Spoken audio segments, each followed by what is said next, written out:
So a couple of weeks back, we put out an episode all about music as it pertains to the 90s and early 2000s. And really, it was more of a general discussion of the music we listened to, the impact that music had on our lives. Well, this week, we've got a bit of a deeper dive on a specific genre of music. And yes, I think of this as a genre of music. I guess technically you'd call it pop, but it's a specific flavor of pop. And that flavor is none other than boy bands. That's right. They were, some would call a necessary evil of the late 90s and early 2000s. To me, it was probably the truest embodiment of what it meant to grow up in the late 90s and early 2000s, which of course is what this podcast is all about. So kick back, relax, and enjoy my discussion with my first female guest, Lara, as we talk all about the battle of the boy bands on Generation S.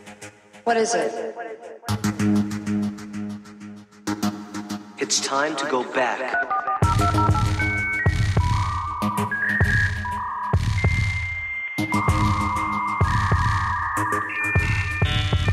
Welcome.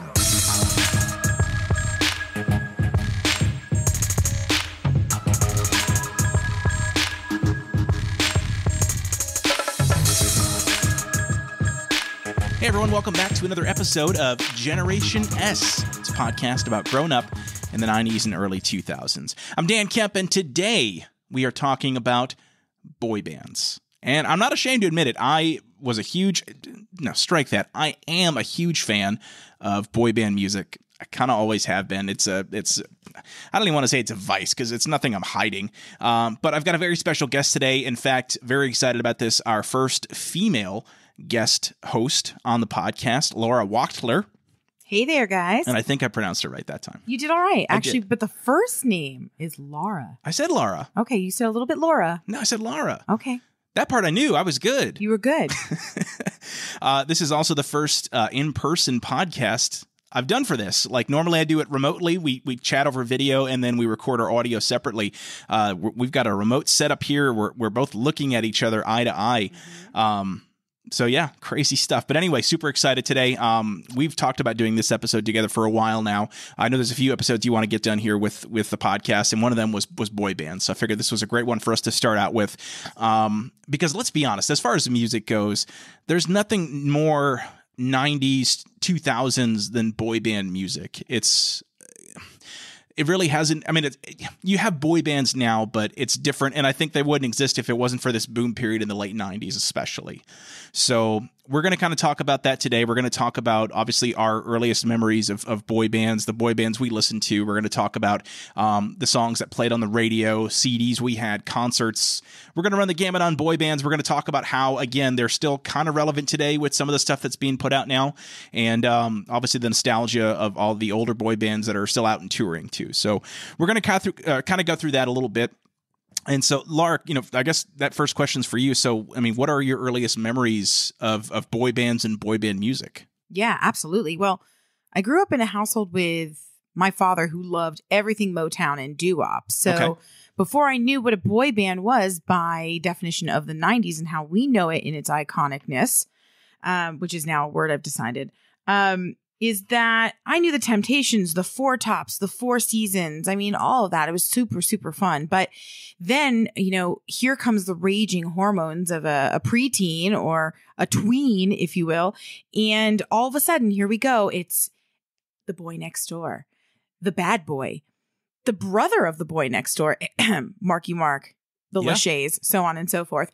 And now there's this band, right? But they don't play instruments, and we'll get into the definition of what that means, I'm sure, of young teeny bopper boys that for whatever reason, there is a specific formula that has been formed of these gentlemen who are there to crave my teenage hormones, whether I am emo, alternative, totally into pop, say things like totally into pop, and so on and so forth. So there was a boy band for every flavor and every day of the week.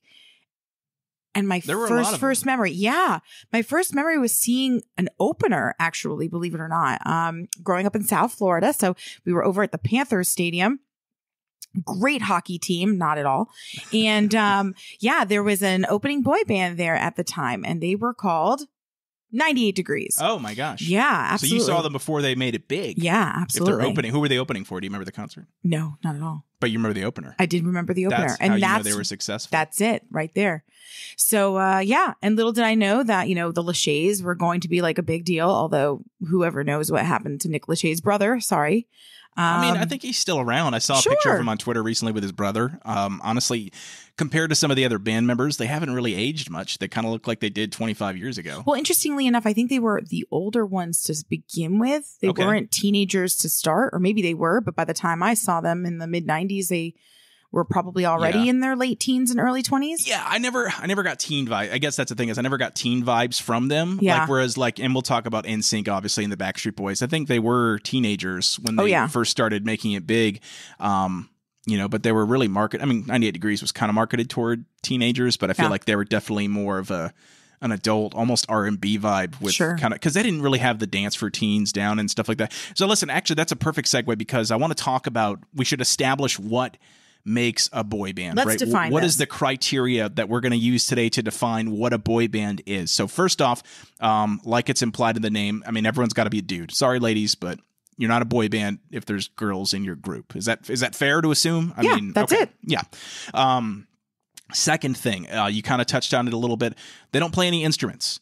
So that means like Hanson, or I'm trying to think of who else, but Hanson's the one I thought of right away of like, you'd think might be a boy band because there were boys that played music together, but they had instruments. So to me, they were just a regular music band. Absolutely. They were a pop band. They played pop music. And they were excellent. And they were fantastic. They're still excellent. 100%. Yeah, I was actually just recording an episode yesterday with a friend talking just about music in general. And one of my favorite concerts I went to was Hanson. Yeah, so, great musicians. Incredible. So, okay, but anyway, not a boy band. So we've got the no instruments. We've got the just, all male.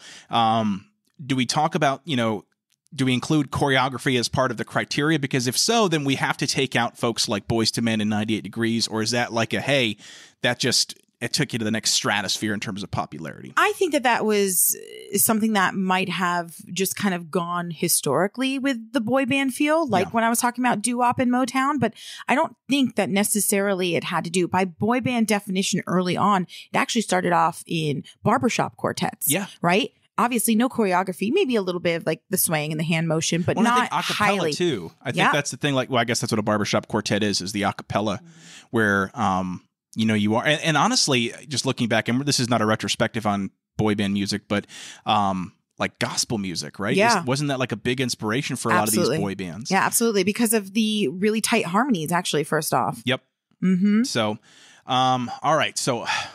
I guess really boy band, all male, no instruments, and it's a vocal group. It's a vocal group. So I guess that really is what a boy band is. Absolutely. Anything too deep, and we take out a lot of, big names that we truly do consider boy bands to this day. And in fact, let's just kind of go through those real quick as well. So, we've got, the upper echelon. You've got your Nsync, your Backstreet Boys.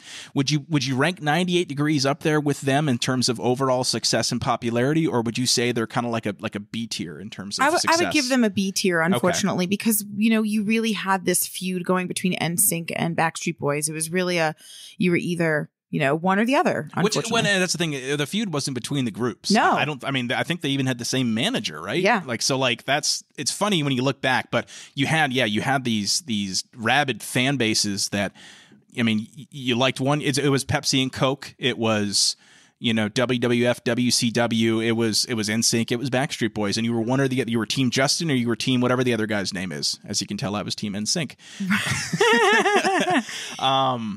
So yeah, so you've got Nsync and Backstreet Boys in the A, or even maybe you call it S tier. You've got 98 Degrees in the B tier. What other boy bands would you put in the B tier with 98 Degrees? I don't know if I put them in the B tier. I would give them A tier, but just in a different category. And for me, that was Boyz II Men. Yeah. They really had their own flavor. I actually think that they did a better job at staying a little less poppy and more R&B. It was R&B, yeah. Yeah. And they did do more of the acapella. Everybody knows the song Yesterday, which, was a cover of the Beatles, which also maybe could have been defined as a boy band, but we decided not because of instruments, yeah, right? Instruments. And they're also their own musical revolution. So they get their own category. Oh, sure. But absolutely. And then you had a lot of like, interesting one-hit wonders in there. You had B2K. Gosh, I'm drawing a blank on some of the others right now. O-Town, right? O-Town. They were from that MTV reality show, That's Making right. the Band. Yep. Who else did you have? And interestingly enough, what we're not talking about is that so many of these boy bands were put together non-organically, right? Yep. So they were business decisions.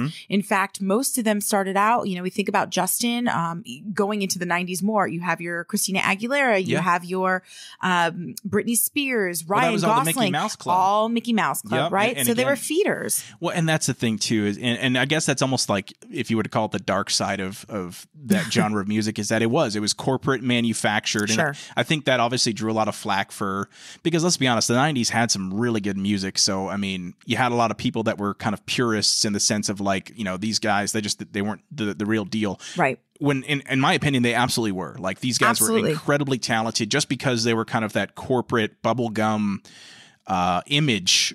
I don't think that should take away from what they've contributed and still contribute. Well, look at, here we are 20 years later, and so many of them are having wonderful solo acts. Obviously, Justin being the big one, but Nick Lachey went on, and they also collaborated with some big names. I mean, I think it was Nsync did a big song with Gloria Estefan, and it was the song, The Music of the Heart, and there was that movie that was really big for a little while there, and then they also did the soundtrack to that movie Mulan, going back to Disney. 98 Degrees did, 98 Degrees. Yep. And then you had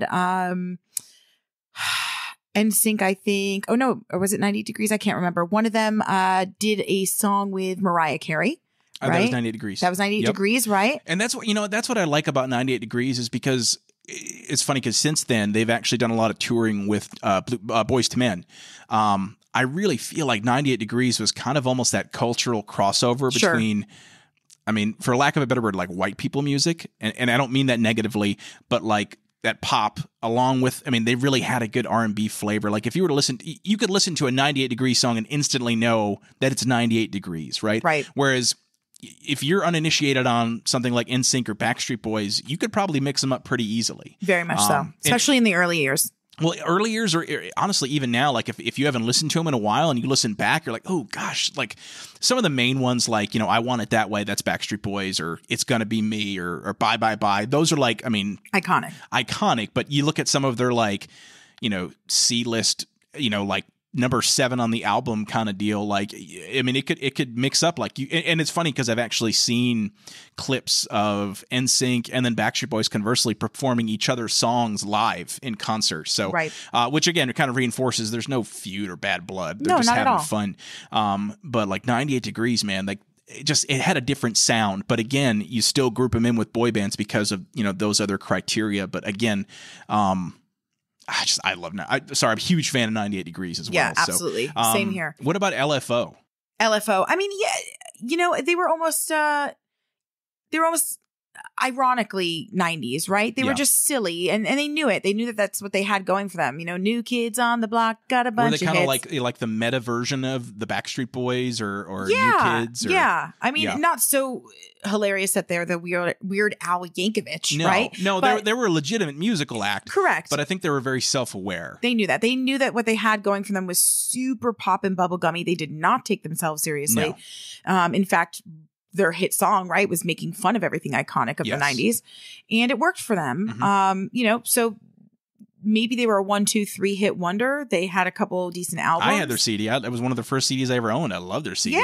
Yeah. And, took their money and ran. Now they're living probably normal lives like you and me. Well, except for the lead singer. He died of cancer a few years back. Oh, I don't know if I knew that. You didn't know that? Oh, yeah, gosh. It was pretty sad. So. That is very sad. Yeah. Sorry to hear that. But anyway, no, LFO I thought was great. And again, you're right. They were kind of that they were self-aware.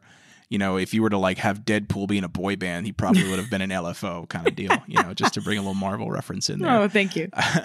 Well, great. Yeah. So, I mean, I'm sure there's other boy bands that we're not really touching on. And then you had the other musical groups. You had like S Club 7, but that was a kind of a mixed gender group. So you can't call them a boy band, but it's that same kind of vocalist group, Well, to me, they were actually like a modern day wannabe of ABBA. Huge fan of ABBA. I mean, they covered Dancing Queen. Yep. So, and that was like the moment for me, right? And then all the glitter and the sparkle and the sequins and the crop tops and all that, So that actually did that for me, and I enjoyed them a little bit, but I was still too much into the boy bands. But as you talk more about this manufacturing of the groups, I think it's really, really interesting because I think that perhaps there was some sort of a formula, right? I mean, maybe there were scientists somewhere in the back that were looking at our... Probably market researchers, to call them scientists might be, a bit of a stretch. Right. But. And they were looking at us, hormonal teenage girls, if you will, and trying to understand, what got us screaming and just absolutely melting in these huge amphitheaters and paying God knows what to go ahead and see them from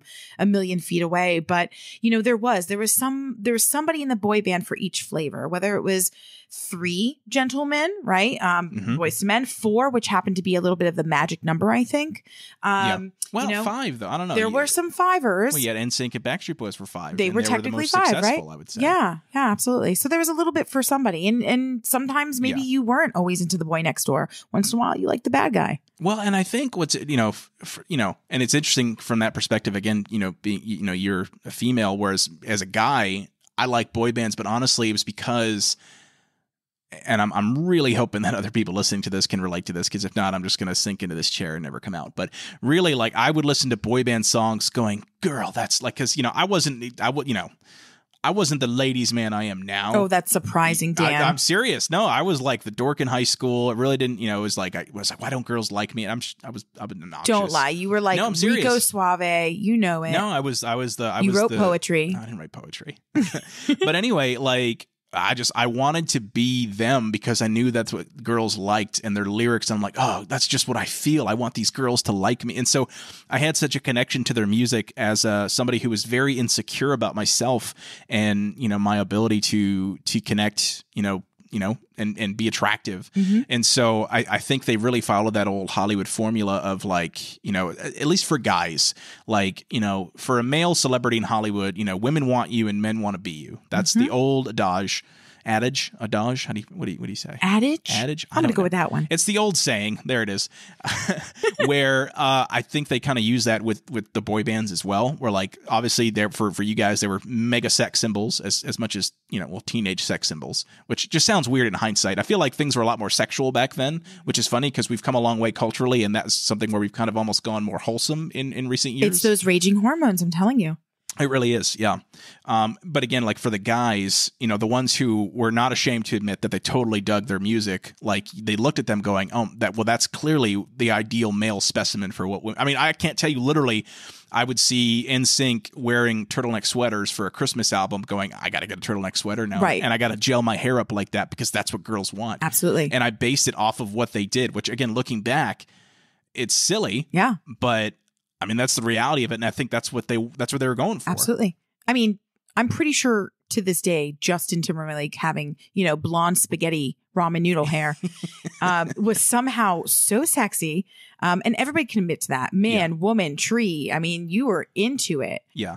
But even if you weren't into it, even if nobody spoke to you in that sense, and even if you didn't think about the music as deeply as Dan did at times, it just was seriously good pop music. Yeah. You could not help but move your body and shake your head and want to listen to it really, really loud as you're, driving around in your old beat up Corolla. Mm-hmm. Well, let's talk about that too, because that's kind of what I want to segue into next is talking about the radio and the CDs. So on the radio, I'm going to be honest, I didn't really listen to the radio for me until I was, to be honest, probably post boy band. So I didn't get a lot of the boy band music on the radio. Like maybe every once in a while I heard a Backstreet Boys song on like a hot AC station, but this was probably a few years after it was on the mainstream. Mm-hmm. So like for you, I mean, what were the big songs that you would hear a lot as far as boy band music goes on the stuff that you listened to?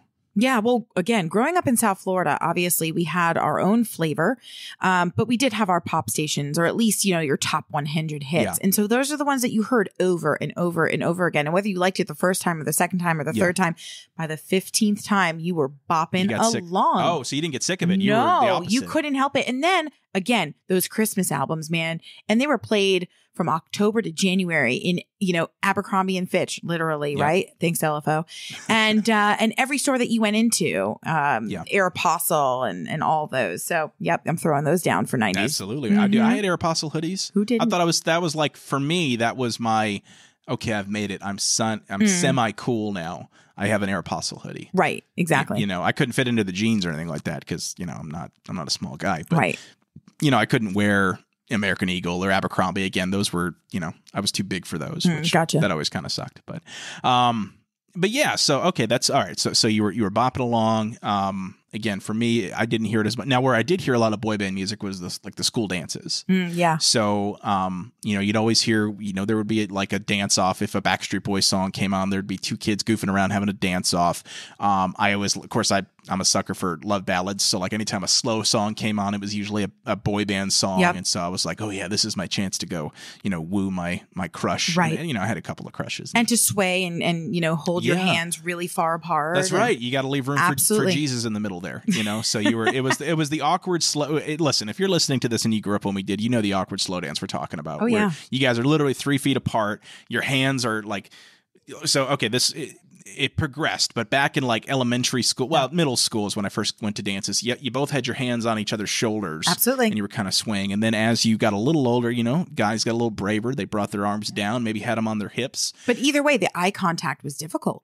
I never made eye contact. I mean, you can't do that. No, it's too awkward. The only time I made eye contact during a slow dance is if it was with an actual girlfriend or somebody that I was dating at the time. Right. It was a little easier to do. But of course, at that point, and by dating, you mean holding hands and giving little pop kisses. No, this was high school. I was talking about middle school, maybe. Sure. Well, right. I didn't really have any girlfriends in middle school. Again, I told you, I'm not a ladies' man. Surprising. It's just so surprising. Ladies and gentlemen, if you only saw what I see on the other side of this microphone. Okay. So high school dances, and I want to do a whole episode on high school dances because I feel like there's so much to cover there. So too. good. Yeah. So, and it's so surprising. You would go to these high school dances and you're like, oh my God, this is my jam. Yeah. And you just watched it in some, I don't know, movie, She's All That or whatever. And it's surprising that everybody didn't just all of a sudden break out and know the same choreography. I mean, and they probably did, but were they brave enough to do it in front of people? Yeah. You got to think about that too. Like, I mean, were there songs that I was afraid to admit that I knew in front of my friends back then? Absolutely. Now, don't care. Like, unabashed, no shame. Back then though, I mean, as teenagers, you have this image, for better, for worse, that you think you need to uphold. So you may not. Now, and again, I think it's different for guys versus girls, where, I mean, girls, it was totally cool to be into all of that music. Whereas guys, I mean, if you did that, there was certain implications that are not politically correct to say these days. And so it's different for guys. We either didn't listen to music, or it was rock, or, country. I grew up in a very rural area, so country music was very big. But yeah, it wasn't the same. You couldn't have that same outward support. And if you did, where I grew up, that was like it was a big no-no from what a shame, from a culture standpoint. So, all right. So we talked about the radio. We talked about where else we listened to it. Let's just talk about CDs, because CDs obviously they're still around. I think people buy them. I see them in stores, so I assume they get either that or it's Target's way of laundering money now. Although Target is now actually offering everything in vinyl. They're bringing vinyl back. Vinyl's totally coming back, and I'm stoked about this. And it's not. It feels like it's not even ironic at this point. No. Like it's like legit interest in vinyl again, it really, which I think really is really cool. It is. But CDs kind of, they're kind of going by the way, because the idea was that you got CDs because they were smaller than vinyl records and better than tapes because the quality was better. It didn't degrade. But then once iTunes and digital music hit, CDs were like, Napster. Right? Yeah. Well, once you were able to take your music on the go without having to carry a sleeve of CDs, like, forget it. That was all they had. But let me tell you, that CD game, it was stressful. I was so excited to upgrade from the Walkman, right? That yellow Walkman that we all had. The one, right? But then, I get this portable CD player. Very, very stressful situation, right? Cannot scratch those CDs. Then once you put them in, if you're in the car and your dad goes over a bump, Dad! It cuts out. It's you run the risk of even ruining. I had a CD ruin from too many bumps. Like, I think the laser ruined the disc. Like, it was unplayable. Yeah. So it does happen. And then you got to think, okay, you got limited space. What do you bring with you? Exactly. Right. So no, the struggle was real.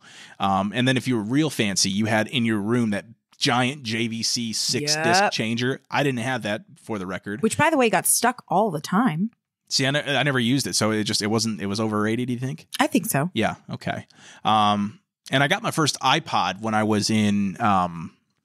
I guess I just graduated high school, actually, when I got my first iPod. And so at that point, once I got my iPod, CD player was done. Oh, yeah. Because I didn't need it. Would you have like a whole 2 gigs? Oh my God. No, it's funny. It probably was 8 or 9, like an Oh, 8 wow. gig. I forget what the sizes were back then. I know that I was fascinated with the fact that it could hold thousands of songs, which you think about it. I mean, if your phone, like I'm looking at my phone, it's a 128 gig phone. If I was just using it for music, I could have every song I'd ever think about wanting. There's other stuff that goes on my phone now, so I don't. And honestly, who even really downloads music anymore to their phone? It's all streaming now. It's all streaming. Like you're not, so... if you're listening to this and you grew up in the era of Spotify and iTunes and all that stuff, I mean, you don't understand the struggle, man. It was real. You had to make hard decisions. The struggle was real. Like, what do you even call that mix CD you just made that's got Pearl Jam and Backstreet Boys and a little bit of Metallica on there? What do you even call that? Summer Mix 97. That's what you call it. That's what you call it. Everything was a summer mix. Absolutely. Even if it wasn't summer, you call it a summer mix. Yeah. And if you're going into the back seat of your mom's Volvo in Florida with no air conditioning, you have to make some hard decisions to get through that trip. That's hard. That sounds really personal. Maybe it was. So I want to go back real quick. I know we're talking about CDs, but the Christmas albums that the boy bands put out, because you mentioned them. And Merry Christmas. Oh my God. Well, that's the thing. Happy holidays. So good, though. So good, so bad. Oh my God. No, like literally, like if I'm listening to a Christmas playlist that I find on Amazon Music, because I don't listen to CDs anymore, I'm looking for the boy band Christmas music. Absolutely. To me, it is what defines, because it was like, and it's funny now because like you look back, the songs, like those came out, they were like the hot thing, right, for Christmas. And you had these old songs from the 70s and 80s. You're like, oh, these old Christmas songs. I mean, we're now in the era where those are the old Christmas songs for some people. But I also feel like they're not putting out pop Christmas songs as much anymore. Yeah, I feel like, we really haven't had a good resurgence since. So we're still living in that 90s era when it's time for the sweaters to come out and for you to say some lovey-dovey things in front of the fireplace. Yeah, and I think that's what boy bands, I mean, they were all about, every one of their songs was about love. That's the thing. It was all about love, and it was all about dudes that couldn't get the chicks they wanted. And again, that's why it resonated with me so much, is because I had Or the girl that was struggles. hurt and he's going to, Yes, oh my God. fix your heart. Literally, I was just thinking, like, how many Backstreet Boys songs are about guys like, girl, I know he treats you bad, but I'll treat you good. And you've got some vocals in the background. Yeah. Exactly. Yeah. Like, that's a thing. Yeah. And wow. Oh my God. Yeah. No, just. And then when you they're all snort the like that, same. you're going to get the girl. I mean, legit, man. That's true. Yeah. The snort is what really does it. Yeah.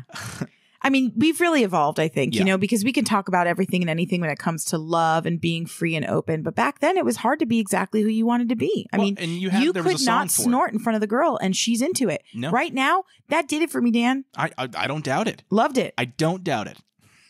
Proud to be your friend. Thank you. Likewise. Let's talk concerts. So we talked about CDs, but I think, and again, I wasn't a big concert guy, so I want to lean on you a little bit for this, because my first concert was after, like, in college, and it was Nickelback, and it was great. And I don't even care, like, what anyone says about Nickelback. Nickelback's awesome. There's so many things to say. Whatever. This is not a Nickelback podcast. So this is a boy band podcast. I'll refrain. Have you been to any boy band concerts? Of course. Okay, talk me through. What was your first boy band concert? My first boy band concert. Yeah. Well, like I said, I saw 98 Degrees as an opener, and I remember it was at the Panthers Stadium. I don't even remember who the headliner was, which is crazy. Was it a boy band, though? I don't think so. Okay. Interestingly enough. So would you call that a boy band concert? Well, the headliners gave a little small concert. I mean, maybe it was only about 5 songs. Okay.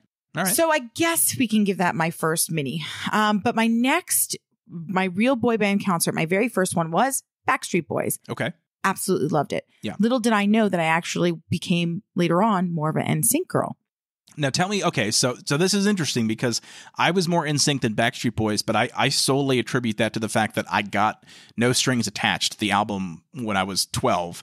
And so that's really all I listened to, because I wasn't really listening to the radio. But for you got exposed to both sides, sounds like, pretty consistently. So what was it that, you started off BSB, you went over to Nsync. Talk to me about that. I started off BSB because I think that they just were in my face adorable. I just could not help it. They were so cute. They were the boys that you see on TV that, they weren't my next door. And, I mean, I grew up to, Dan Schwartz or whoever his name is, and he was as geeky as possible. So he was stuck inside playing, Mortal Kombat. So that was my guy next door. Yeah. But there goes my stereotype. Hey. Backstreet Boys, all of a sudden I saw Howie, who had like funny braids in his hair and a few tattoos. And then there was Nick Carter, of course, with the mushroom top haircut and that blonde jealous hair. of that, by the way. Know. I wish I could have had that cool 90s hair. My hair is way too wavy back when I had hair. It was way too wavy, so I could never do the cool, hair in the eyes, Ryder Strong, Sean from Boy Meets World look. And you're right, they had it in spades. Oh, yeah. And Sean had it going on. Yeah. But don't get me wrong. I mean, Corey's great, too, and all his anxiety and paranoias. But, I couldn't help but stare at the Backstreet Boys and be interested in this new choreography that really wasn't very well done. And most of them actually couldn't dance very well at all. But something about them swaying in that all white sweater jacket thing in the middle of the desert, none of it made sense. Sure. But it was just alluring. Well, you assume that just because it doesn't make sense, it must be deeper than you could have imagined. Correct. And I have to make sense of it, right? I mean, I'm this deep, pensive teenage girl. There. Yeah. Correct. But little did I know that, Nsync would roll around and come across my interest eventually. And, so, Justin Timberlake existed. And that was it. I mean, that was it. That's the ace in your hand. And then there was also the JC Chaz, right? Yeah. You can't look away from JC. No, honestly, I felt he was a better looking guy than Justin. And I mean that very objectively, but I think JC's a handsome dude. Yeah, absolutely. I actually, just doing some research for this podcast, I saw a picture. It was an article on I think it was BuzzFeed or whatever, where they're like, your favorite pop stars from the 2000s and 90s as silver foxes. And so you got JC up there. Right. And dude, I got to tell you, absolutely. He's like a solid silver fox. Yeah. And he's, and again, I think Justin Timberlake's a good looking guy, but I think JC was just that he's got that chiseled jaw. You know what I mean? He had those piercing blue eyes. But whatever that formula is, right, that they figured out, where there's just, there's one boy for each flavor, whatever you're feeling, right? That's the thing. Yeah. You could almost pick one that was like who you could relate to. Like you had, so like, and again, I can still name everyone in Nsync. So you had Justin, obviously, who was like the main heartthrob. He was the popular boy. Everybody wanted him. He was the popular one. JC was like, hey, okay, this guy. The popular boy's best friend. He's kind of the heart of the group almost. Where like, he wasn't necessarily the front and center guy all the time, but you knew he knew what's up. He was popular, but he was still really nice to everyone. Exactly. Right? And then you had Joey, who was, he was the crazy guy that would do his hair purple, and he had the,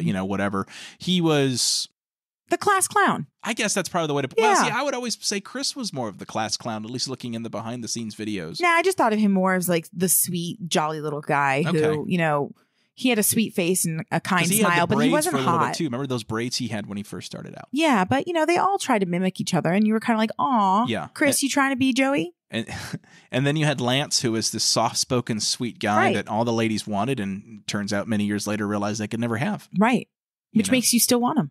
I mean, whatever. It's Absolutely. all good. So yeah, like you said, and again, I only know those personifications for Nsync. I couldn't give you that, how that breaks down for other groups like Backstreet Boys. Sure. But I mean, everybody had it, right? Backstreet Boys, obviously we had AJ, who was the Justin. Yep. Right. We had Howie, who, he was the wild child. Like in the one with the zombies that were doing that video. What is the music video? You talking about Thriller? No, it was the Backstreet Boys where they were zombies or some sort of an old classic. It was very Interview with the Vampire, that video. I don't know. Oh, okay. Anyway. I didn't watch a lot of music videos. He looked like a vampire and he was like sexy, but he was a badass. Okay. Anyway. And then you had Kevin, right? He was a tall, dark, and handsome. He was very mysterious, right? We didn't know where he was from. He looked Greek to me. I like Greek men. Okay. Greek food too. I'm on a Mediterranean diet. Hey. And then, like we said, we had Nick Carter. Yep. Right? Couldn't get over that blonde hair. And then you have, it was Brian Littrell. Brian was the older guy, right? Yeah, he was the older than dude. The rest of them. Yeah, yeah. Actually, he had like major heart issues for a long time, remember? I think I do. He had health issues. I remember that. Yeah. He was sweet. He also had a wonderful, wonderful voice, but he wasn't AJ. No. Right? So he was like the right-hand man. Backup. He was like the JC. I would he say was the JC to the JT. Exactly. There it is. I like that. So, all right. So let's talk about how, boy bands are still relevant to this day, about how, both the ones from back then, but also how they've kind of still inspired, musicians today in what they do. So let's start there, actually, because you got this one group that's very popular right now called BTS, which I don't know if you've listened to them. They're a Korean, would you call them a K-pop group? I would call them K-pop because I wouldn't really know where else to throw them in. Yeah. But, I mean, they're definitely not just all bubblegum. No, but at the same time, I mean, would you agree they wouldn't exist had you not had the success of like NSYNC and Backstreet Boys? I haven't listened to a lot of their stuff, but the stuff I've listened to, I mean, literally sounds like that could have played on my radio in 2000. Yeah. I mean, it's really hard not to say that the pavement was cleared by your NSYNC, Backstreet Boys, 98 Degrees, so on and so forth of the 90s. Yeah.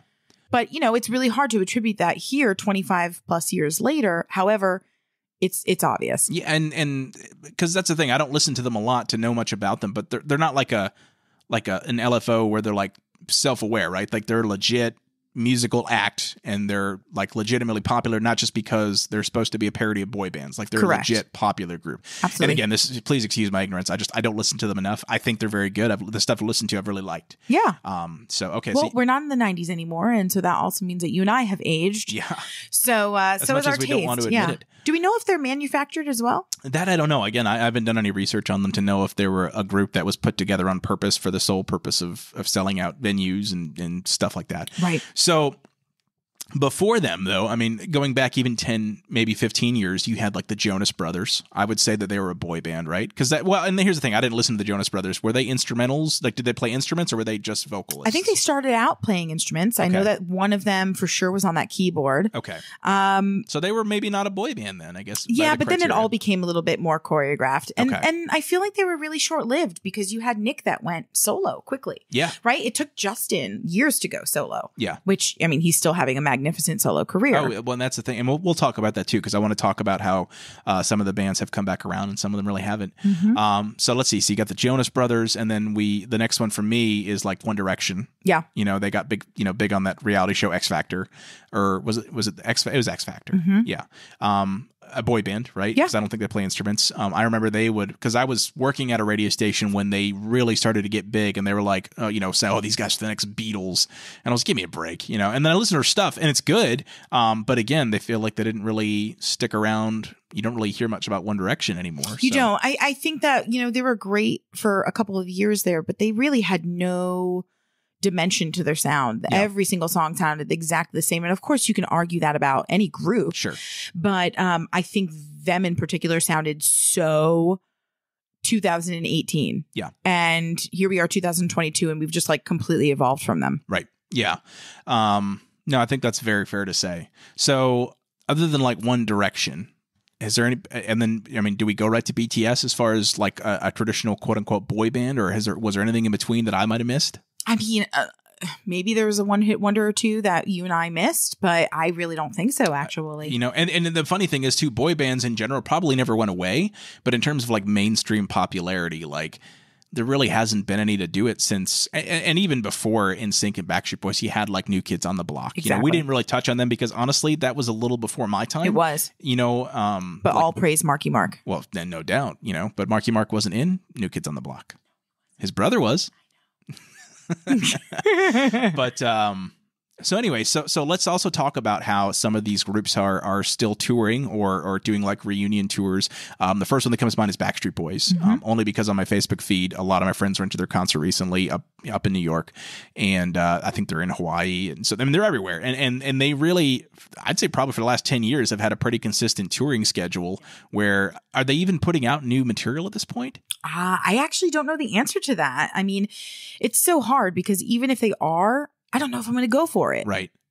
Unless it sounds exactly the same, in which case are you just going to compare it to the old stuff anyway? Correct. And how close-minded of me, but I can't help it. I mean, if you're there for nostalgia, give it to me. I remember a story that my wife told me about her dad, where she said that he would keep up with current music until he got to like his mid to early 30s, and then he was set. Like he had his music, anything new that came out, maybe he would listen to it, but probably not. I think I'm kind of at that point where if I hear something new, and I mean, I don't want to say it sounds like noise because I feel like that's very crotchety, but it's not for me. Yeah. You know what I mean? I know what I like and I can get what I like. I think what's great about today is that we've got platforms to get contemporary artists that will play music that sounds like what you used to listen to. Right. And I think that's great. I think there's plenty of opportunity for that. But as far as like what's considered quote unquote pop or top 40, it's not stuff that is for me anymore. And, right. And it took me a while to accept. I think I'm fine with it. You know what I mean? It's okay. This is a part of life. And honestly, I think the sooner I realized that, the happier I was, where I wasn't trying to compete with, what's cool these days and go, no, you know what I mean? And trying to keep up with that. Once that pressure's off, I feel so much better. I'm so glad you feel better. Yes. Well, I mean, thank goodness for diehards, right? Because there are diehard fans of every group, but there really are those, Nsyncers for life, right? And here they are, and they're teaching their kids generation later that's like the greatest band of all time. But the way that I have favorite artists, I would follow them and listen to them do anything. So if they sing the ABCs to me and they are charging $150 a head at Caesar's Palace in Las Vegas, I'm going. You're going. And I'm listening. Yeah. And I don't need to tell you who those people are. Yeah. But, you do have people who just couldn't let go of how much they love the sound of these iconic 90s boy band groups. Yeah. And so those are the ones that are going to buy the new CDs, and they are going to listen to them at the, residency that they Would you go to a Backstreet Boys concert at this point? Absolutely. You would. Okay. Because they would obviously play the hits. They would, sure. If they had new material, they might touch on it, but they're there to play the hits. Right. I mean, ultimately, they know their audience. Yeah. Right. I'm a 36-year-old woman, mother of two, exhausted, work all day. And at night, I'm going to go with my girls and we're going to pretend that we are back in 1997. Well, and that's, we're at a point now where, like, I can remember my parents were my age now. Like, I can vividly remember it because I was getting close to being a teenager at that point. Me too. It's wild. And so, like, when I would hear about my dad going to see bands like Pink Floyd, that was like his favorite band growing up. And I'm like, my gosh, the old people band, but obviously when he was my age, that's the stuff he was very impressionable for him. And so we're at that point now. I mean, absolutely. And you can look at that in two different ways. You can look at it like, oh my God, I'm so old, or you can look at it like, hey, this is great. Like, listen, I want to apologize to my parents for judging them for how they felt about their stuff when they were older, because that's how I feel about my stuff. And it's awesome. It rocks. It's so awesome. Now, question for you, because I don't know anything about this, but Backstreet Boys, 98 Degrees, New Kids on the Block, they've all retoured at this point. You really haven't heard like any real mention of an Nsync reunion. Why is that? Is that just because Justin Timberlake is not interested, or is it the whole group doesn't want to do it? I mean, I would hate to pinpoint something that I obviously know nothing about, but I have to assume that Justin's personal career, his solo career, has just launched in such an insane way. How is he going to go back to the group? Yeah. I mean, think about, speaking of boy bands, right? Think about the Jackson 5. Sure. Yeah. Did Michael ever go back with any of his siblings? Not that I know of. I think he did a couple duets with Janet. Different.